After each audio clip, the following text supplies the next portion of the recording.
gente querida, gente amiga do canal Paz e Bem, da Pós-TV247, do canal do Sejus e todos os outros canais da PPE, eu sou Carla Pavão. Hoje eu não estou muito arrumada, desculpe, porque os cabelos assim, meio desajeitados, mas eu estava com muita vontade de gravar a Paz e Bem, mas não estava com vontade de produzir.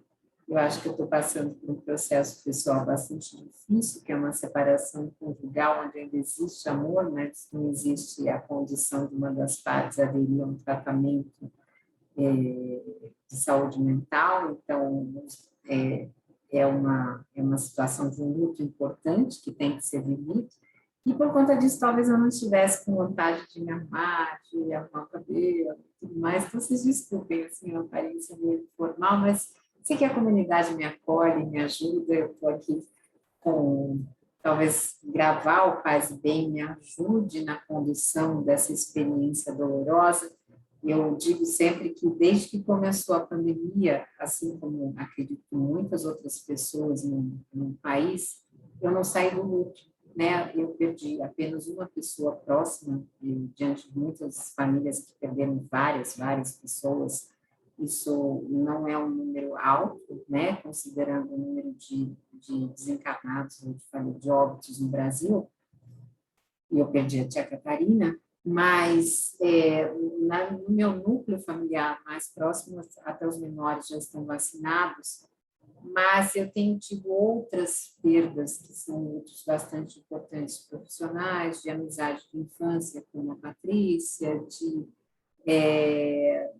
de relação conjugal, como é o caso agora, e não estou abatida, não, estou fazendo esse desabafo aqui, explicando, porque também isso não é um Paz e Bem de vou me queixar, a Carla vai se queixar do que está acontecendo, até porque a questão da espiritualidade nos permite ter aquilo que a ciência chama de coping espiritual e lidar com isso com maior tranquilidade. Mas hoje, sem deixar o nome aqui da minha psicanalista, eu queria também fazer um agradecimento a ela, que tem sido importantíssimo na condução de todos esses lutos que eu estou passando seguidamente, e agora já estou por um luto antecipatório, o Fiel, que vocês conhecem aqui do Paz e Bem, que é meu cachorro de tantos anos, né? Tem apresentado algumas situações de saúde que já são peculiares da raça dele e da idade, quase 12 anos. Então, já estou começando um processo aí de despedida, tentando de tudo. Ele esteve muito doente esses últimos 10 dias. Mas, como eu ia dizendo, hoje, o tema de hoje, eu vou pedir desculpas, porque eu não tenho digitalizado, então eu vou ter que abaixar os olhos algumas vezes para ler. É desse livro que eu já trouxe algumas vezes, A Arte de Cuidar, porque acho que eu estou precisando ser cuidada, falar em cuidado. E o artigo de hoje é um artigo científico, mas ele se chama, deixa eu ver se dá para ver, gente, aqui, ó. Ele se chama A Odisseia Terapêutica e o Sentido Religioso. Deixa eu dar o crédito aqui. Olga Sodré, doutora em filosofia pela Sorbonne, com tese sobre a filosofia indiana e doutora em psicologia clínica pela PUC-Rio, com tese sobre o diálogo interreligioso e monástico. Aqui eu vou fazer um breve comentário, eu queria dedicar ao Mauro. O Mauro já ganhou música, ganhou foto com o presidente, ligação, e eu queria fazer uma homenagem, né, ao Mauro, que nos traz essa experiência monástica tão viva. Deixa eu continuar. Olga Sodré tem pós-doutorado em filosofia pelo Instituto Católico de Paris, pós-doutorado no Instituto de Medicina Social da UERJ, e integra o grupo de trabalho Psicologia e Religião na ANPEP, Associação Nacional de Pesquisa e Pós-Graduação em Psicologia. Eu não vou ler todo o artigo, como um artigo científico ele é extenso, né? Os artigos costumam ter 17, 20 páginas, mas eu selecionei um recorte que tem feito todo sentido para essa experiência que eu estou passando de novo, com muita equilíbrio, por eu ter uma psicanalista que entende essa minha questão da espiritualidade, que partilha, inclusive, de algumas coisas. Então, quando eu vi esse texto há um ano atrás, ele não fazia, mais de um ano, 2 anos atrás, ele não fazia muito sentido para aquele meu momento de vida. E agora ele faz. Eu acredito que muitas pessoas aqui da comunidade, diante de tantas perdas, também estejam buscando isso. Embora seja um artigo menos acolhedor e mais científico, mas ele nos possibilita ter esse olhar de que, sim, existe um cuidado, né? Então, aqui ela vai falar da abordagem deste tema, que é deixa eu ler aqui, a odisseia terapêutica, do sentido religioso. Então, vamos lá, juntos, juntas e juntos. Ela vai dizer assim, o sentido religioso não pode ser reduzido a uma explicação meramente social e materialista, que não leve em conta o ponto de vista e a proposta religiosa das pessoas que vivem essas experiências. Muitos aspectos, ações e atividades de pessoas religiosas têm os seus sentidos construídos a partir da vida espiritual e das práticas religiosas. É algo que eu enfatizo na minha realidade, que eu não saberia ser a Carla sem ser espírita, sem ter essa espiritualidade. Inclusive, eu sempre digo que na minha lápide, se eu tiver uma, que esteja escrito, foi espírita, porque isso me define de uma maneira muito forte. Então, ela vai dizer assim, a maneira de ser e viver dos cristãos, por exemplo, só pode ser verdadeiramente entendida a partir de sua fé e da sua relação pessoal com Deus. Essa relação tem um efeito transformador na vida dos cristãos que a ela se entregam intensamente. Eu partilho disso porque eu considero o espiritismo cristão, sim. As pessoas que não acreditam em Deus podem se perguntar se tal pessoa divina existe ou não, mas para os cristãos inseridos nessa relação, tal pessoa divina existe, e a relação com a divindade tem efeitos concretos em suas vidas, os quais podem ser observados e pesquisados pelas ciências humanas e sociais.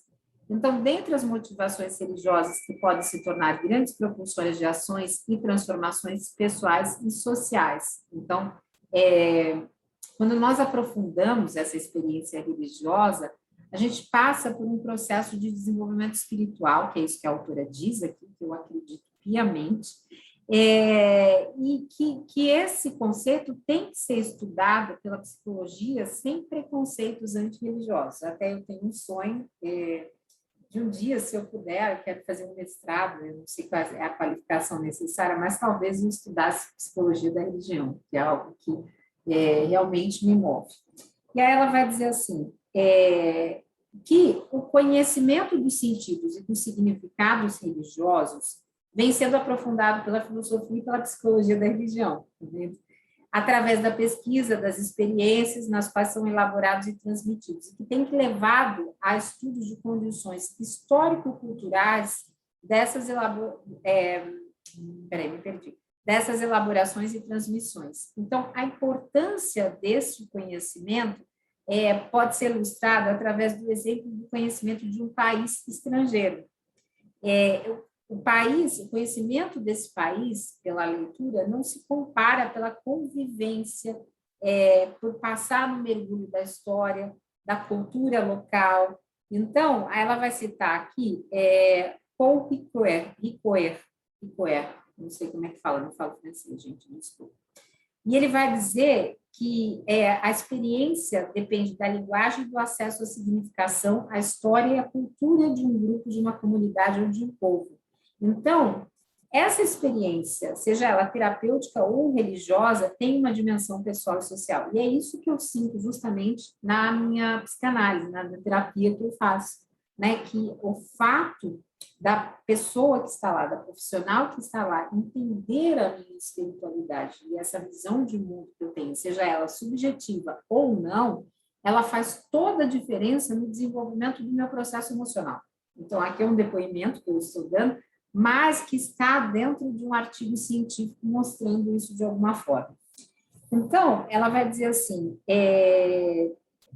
não precisa haver uma análise sobre a realidade sobrenatural na qual o paciente acredita, né? Pois ela escapa dos limites do campo de estudo.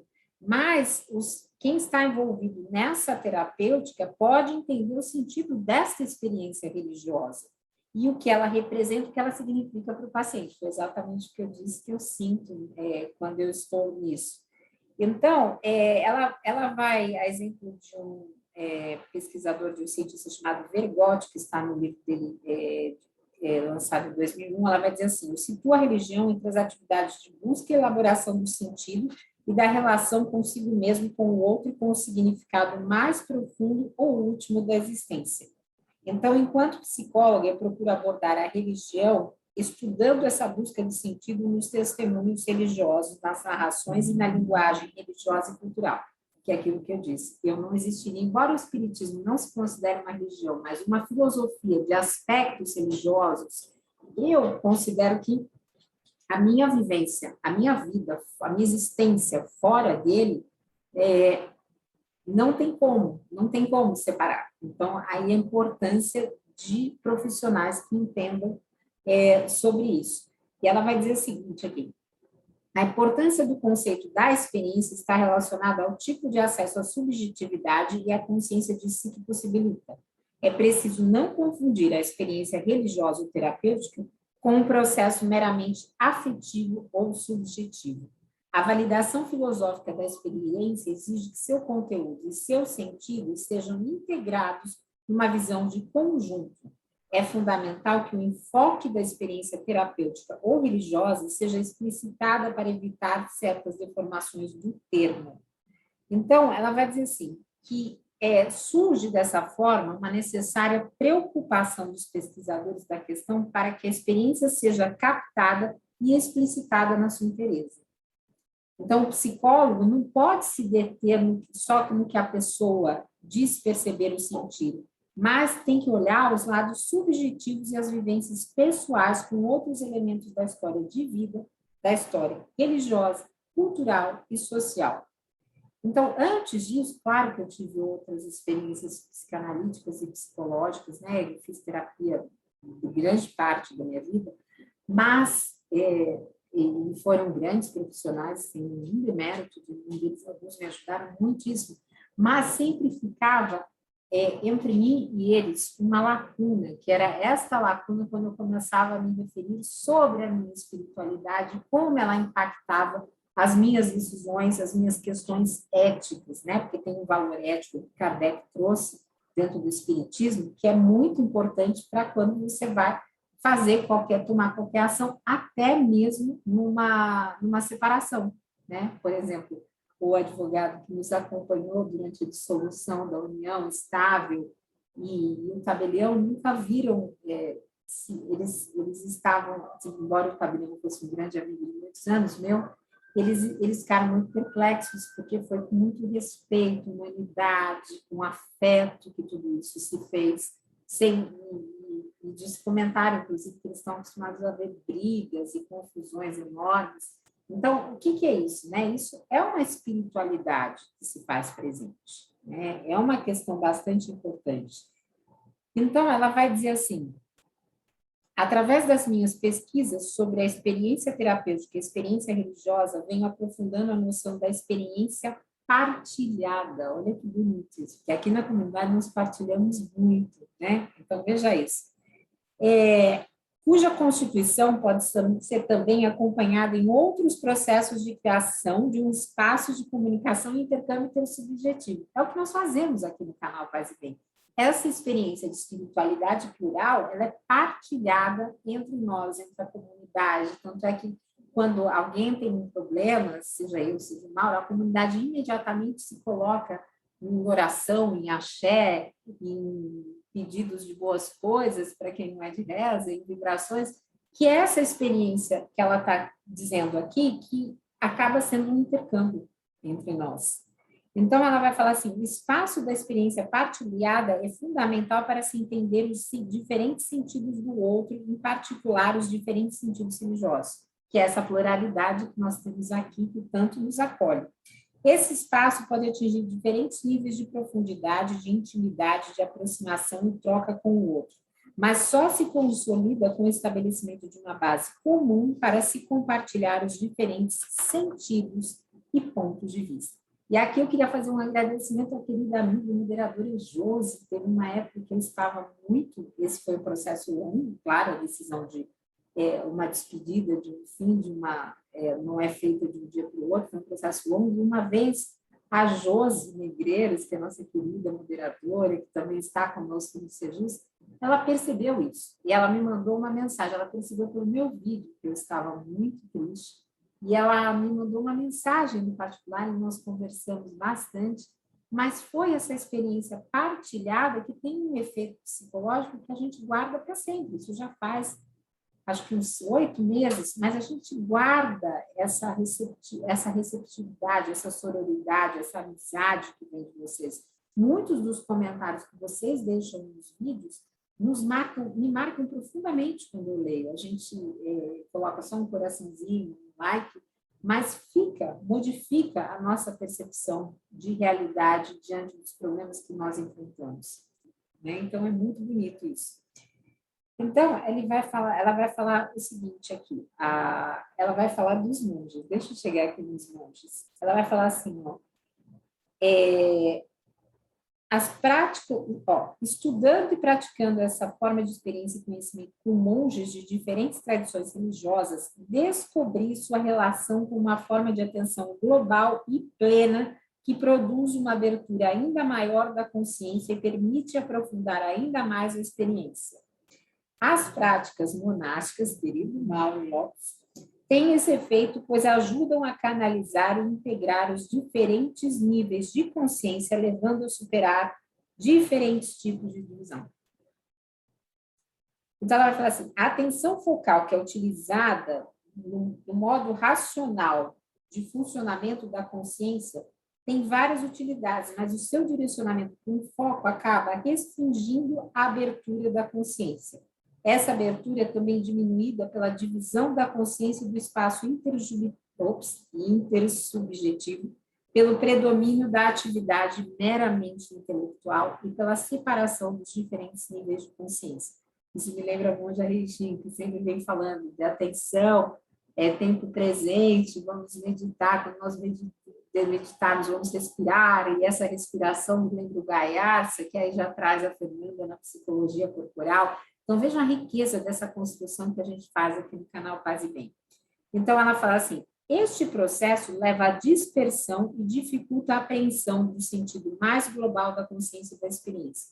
Os monges de diferentes tradições religiosas que praticam a meditação ou a contemplação desenvolvem a atenção plena, a monja Rechinha, em vários vídeos, atenção plena, e chegam a um modo de estar presente com todo o seu ser, que pode, então, ser direcionado para o sentido religioso.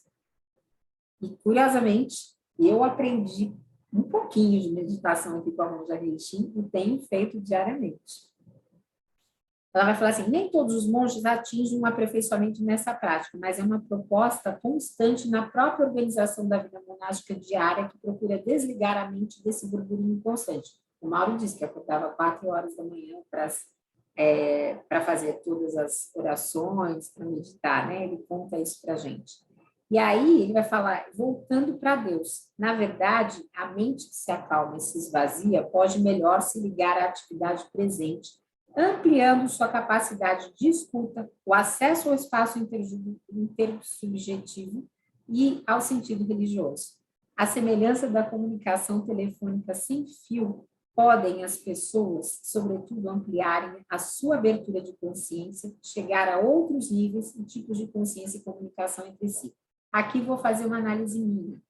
Para nós, médiuns, isso de nós termos mais atenção, mais equilíbrio no mundo que nós estamos vivendo, principalmente diante de uma pandemia de tantos desencarnes, isso é fundamental, porque traz o médium, que o médium às vezes fica sentindo muita influência do ambiente, de todo esse peso, e toda a questão política que a gente sabe que não está fácil, né?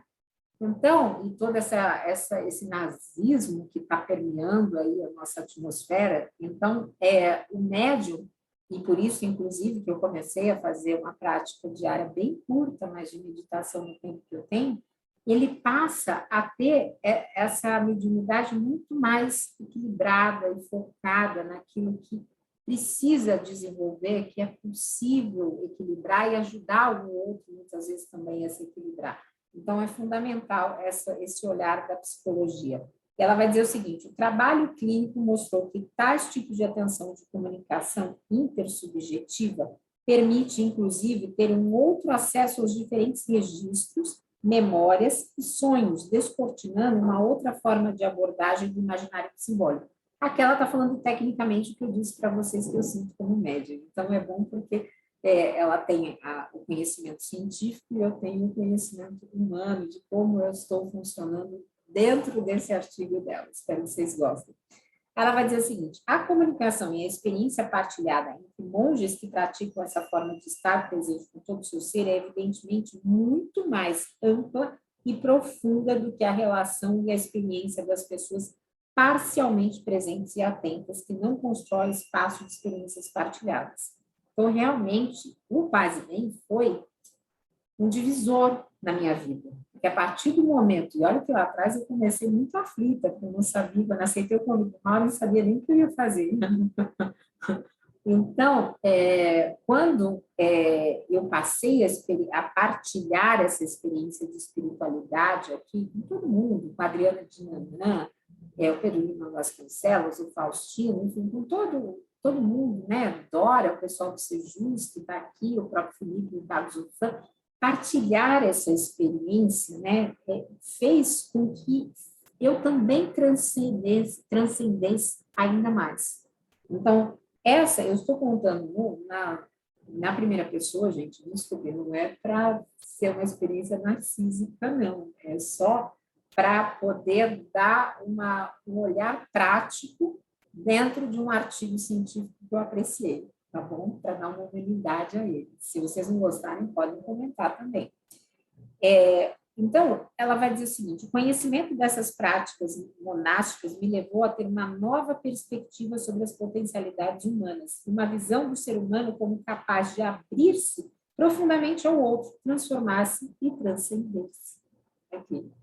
Percebi que cada pessoa pode fechar-se ou tornar-se um universo aberto, uma permanente expansão numa dinâmica que pode transcender o meio social e a época. Foi exatamente o que aconteceu comigo no Paz e Bem. Eu me abri a um mundo diferente e isso auxiliou a minha espiritualidade. Se vocês pegarem os meus primeiros vídeos, vocês podem ver, inclusive pela minha fala, pelo meu rosto, que eu era que eu me transformei numa pessoa mais alegre, mais feliz, graças a toda essa partilha que nós temos aqui. Então, ela vai falar assim: uma das características fundamentais do monge católico é a busca da orientação do sentido da psique para a vida espiritual, não apenas no nível das ideias e das emoções, mas em todo o seu ser. As práticas monásticas pretendem uma integração do impulso vital como um todo, incluindo a atividade intelectual, as emoções, os instintos, as vontades e desejos, de tal forma que o impulso humano possa ser totalmente direcionado pelo sentido religioso com união com Deus. Isso é algo que eu procuro, essa experiência de união com Deus, de sentir Deus, embora eu entenda que eu ainda não estou assim tão próxima a toda essa evolução pelo meu olhar espírita, mas eu tenho essa busca. Então, o conhecimento e a experiência de si supõem a possibilidade de estar presente a si mesmo e de se aprender de modo global com a totalidade. O sentido religioso está na relação com essa capacidade de transcender-se, que abre o ser humano para um horizonte infinito, que se desvela e esquiva sem ser jamais atingido, que é isso que eu disse. Vários lutos, muita gente deve estar em luto, mas a espiritualidade nos permite essa experiência de não sermos atingidos, a crença de que existe Deus, aquele quem é de Deus é de Deus, quem é de axé, axé, quem é dos seus santos, enfim, que existe algo que nos coloca de volta para esse centro. Eu lembro até que eu fiz um livro aqui, do Anselmo Green, eu fiz algumas coisas que era sobre o transtorno do borderline, mas reencontrar o próprio centro. Se você puder, busque lá na lista. Mas é justamente isso que a espiritualidade proporciona, reencontrar o próprio centro. Então, aí ela vai falar: o próprio movimento de transcender-se leva o ser humano a uma busca do sentido último, de modo que, ao contrário do que se previa, em vez de constatar-se a tese da morte eminente da religião, verifica-se a extraordinária vitalidade da busca do sentido religioso na atualidade.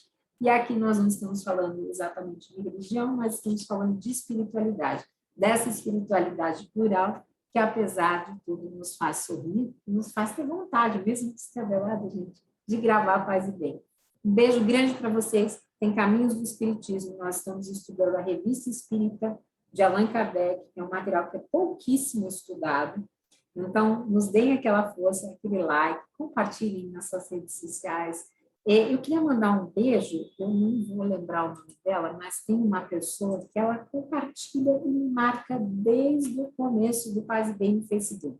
Eu ando meio sumida do Facebook, não é mais uma rede social que eu utilizo com frequência, mas essa pessoa ela tem feito tantas postagens desde o começo, né?